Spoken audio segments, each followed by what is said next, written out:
Paso a dar lectura al Manifiesto de Memoria y Libertad. Cuando la filósofa judeo-alemana exiliada en Estados Unidos, Hannah Arendt, se detuvo a analizar la magnitud del Holocausto judío con ocasión del juicio de Eichmann en Jerusalén, halló varias incógnitas. En un caso, no alcanzó a comprender por qué los judíos, conducidos hacia una muerte segura, no se rebelaron. Las filas interminables de familias completas, maleta en mano, subiendo a los trenes con destino a los campos de exterminio, en silencio, sin protestar, seguros ya de cuál sería su destino, acatando su condena, constituyeron para Arendt un fenómeno difícil de interpretar. Dejarse matar sin ofrecer resistencia es contrario al instinto de supervivencia, y acatar la injusticia repugna a la razón, desprecia el humanismo. Si Hannah Arendt hubiera pertenecido a la Sociedad Republicana Española de 1931 y desde el exilio hubiera reflexionado sobre lo sucedido en España, al analizar las características de la defensa de la nación republicana frente al ataque fascista de 1936 contra el Estado legítimo emanado de las urnas, habría llegado a una conclusión más satisfactoria. Al contrario que el pueblo judío, el pueblo español sí defendió con su vida y su valor aquel proyecto que le pertenecía, el proyecto de una sociedad mejor, más justa y republicana. Madrid resistió hasta el último aliento frente al fascismo internacional, que para la ocasión presentaba en sociedad su estrategia asesina. Cuando el Ayuntamiento de Madrid publicó los resultados de un informe elaborado por el equipo multidisciplinar dirigido por el profesor Fernando Hernández Holgado, saltaron todas las alarmas de la derecha. El informe establece que las personas asesinadas por los franquistas en el entorno del cementerio del este de Madrid, fusiladas o agarrotadas entre abril de 1939 y febrero de 1944, son 2.933. El estudio incrementa en unas 300 la cifra reconocida hasta ahora. El listado de víctimas es el primer peldaño de un proyecto de recuperación histórica que debe conducir a un monumento con todos sus nombres, los nombres de unas víctimas que en su mayoría nunca tuvieron lápida. Con la llegada al Gobierno de Madrid de la actual corporación municipal, algo ha cambiado para los familiares de las víctimas. Memoria y Libertad, colectivo de familiares que desde hace 12 años celebra en este lugar un homenaje anual en honor de las víctimas, ha logrado comprometer al Ayuntamiento en este gran proyecto que permitirá visibilizar la magnitud del crimen en Madrid. Será un proyecto que servirá para enfrentar a la ciudadanía con estas personas, una a una, para que sepan cuántas fueron, quiénes eran y por qué las asesinaron, y también por qué permanecen ocultas. Pero un memorial que ilumine las alarmantes cifras de la represión en Madrid es un inconveniente para la manipulación de la historia. La derecha se ha propuesto detener el proceso a toda costa y para ello ha organizado un ataque mediático e institucional contra el memorial fundamentado en la opinión de que entre 190 y 300 de las personas asesinadas del listado fueron chequistas, dicho entre comillas. Y como lo digo yo entre comillas, y como los chequistas son verdugos y no víctimas, deben quedar fuera del memorial. Incorpora también el principio de equidistancia de las dos violencias para que se honre a todas las víctimas por igual y garantizar que los verdugos fascistas reciban el mismo tratamiento que sus víctimas. La campaña tiene como principal destinatario al comisionado de la memoria histórica, órgano asesor del Ayuntamiento, que parece tener la potestad de decidir sobre aspectos relacionados con la reparación de las víctimas, cuyos dictámenes son acatados por la autoridad municipal casi a rajatabla y que en la práctica ha estado más atento a las peticiones de los herederos de los verdugos que a la reparación de sus víctimas.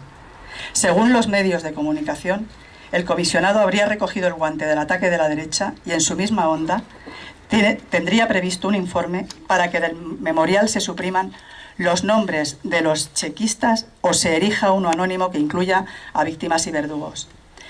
Este órgano de asesoramiento institucional, sin otra autoridad que su nombramiento, se ha permitido enmendar los resultados de un rigurosísimo estudio de investigación, vertiendo opiniones sobre las víctimas sin pruebas, pretendiendo imponer a las víctimas y a sus familiares la negación de su historia y la prolongación del silencio de la dictadura. Todavía no existe un comunicado oficial del citado comisionado al respecto. Cuando la Segunda República sufrió el ataque de una parte del ejército y de sus aliados, la reacción defensiva de la población madrileña no se hizo esperar, pues se trataba de detener un fuerte y desigual ataque, y era mucho lo que se perdía. Memoria y Libertad ha traído hasta la tapia todos estos nombres y dedica su homenaje a todas las víctimas, sin olvidar ni menospreciar a las más comprometidas en la entrega, a aquellas que tuvieron que empuñar el arma, mientras otras acariciaban la pluma. Si mi pluma valiera tu pistola de capitán, contento moriría, escribió Machado a Lister. No dejemos que los triunfantes golpistas pongan los nombres a las cosas, a nuestras cosas, a nuestros sentimientos y a nuestra lucha.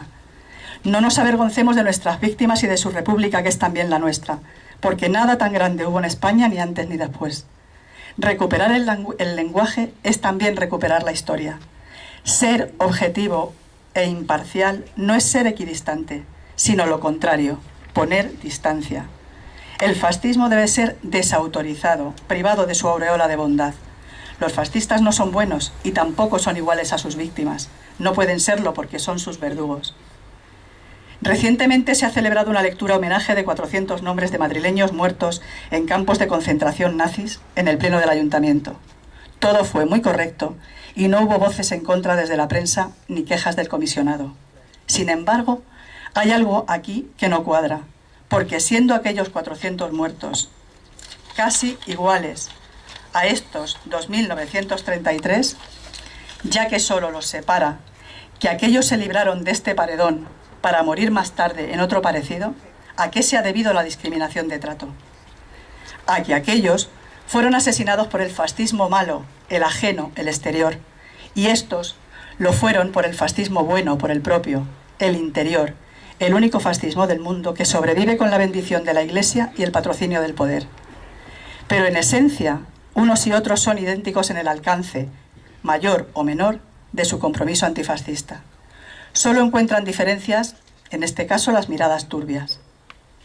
El mausoleo que merecen estos y sus familias, el que merece toda la sociedad, será un memorial con los nombres de las 2.933 víctimas que el fascismo provocó en este lugar y llevará el adorno de un epitafio gigante, como le corresponde a su gesto heroico. Ninguna otra opción será contemplada, ninguna. Sus voces fusiladas pidiendo justicia no lo van a consentir. Hoy día 14 de abril, festividad de la Segunda República Española, cierro con estas palabras de María Teresa León, de su Memoria de la Melancolía, escrito en 1968. Gente de España, guerra de España que aún se cuenta o se canta o se discute. ¿Por qué esa persistencia en la memoria de los hombres? Han pasado años y años y, sin embargo, como el problema del pueblo español no ha sido resuelto, ahí está en pie. Los hijos no nos han dicho aún, dejadnos de vuestras historias viejas. No, buscan hundir su mano en ellas, en esa sangre derramada, para encontrarse por qué los han extraviado.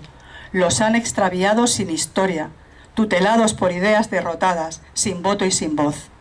Por eso nos preguntan, madre, ¿cómo fue aquello?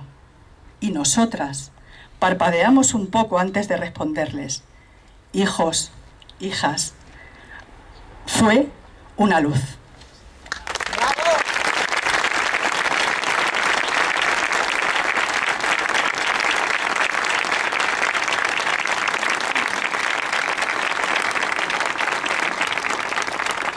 Ha empezado este homenaje con dos